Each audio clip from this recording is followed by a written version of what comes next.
Not sure if you know this, but when we first met, I got so nervous I couldn't speak. In that very moment, I found the one, and my life it found its missing piece. So good morning pala sa inyong dalawang nagmamahalan dyan. At congratulations. Happy birthday sa iyo King Adi. At happy mansari sa inyo ni King Adi and Queen.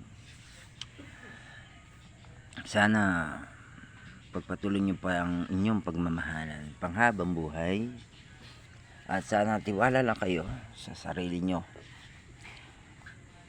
Kaya ingat kayo lagi na lang. Congratulations sa inyong everyone. Mami, okay na ba Mami? Ayan, shout out everyone.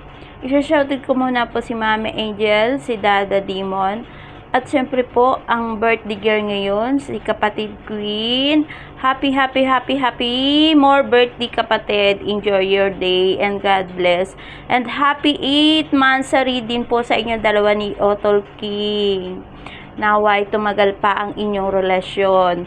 Mag-aaway lang pero di maghihiwalay. Patibayin ang pagmamahal sa isa't isa at tiwala sa isa't isa. Yun ang importante, 'di ba? O, 'di ba? Char. Totally kakatapos ko lang talaga maglaba. Kita nyo, pawis pa ako.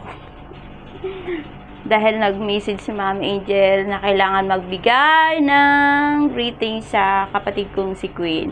Ayan, by the way kapatid, happy birthday again. Enjoy your day. Mwah, mwah, love you, chup chup.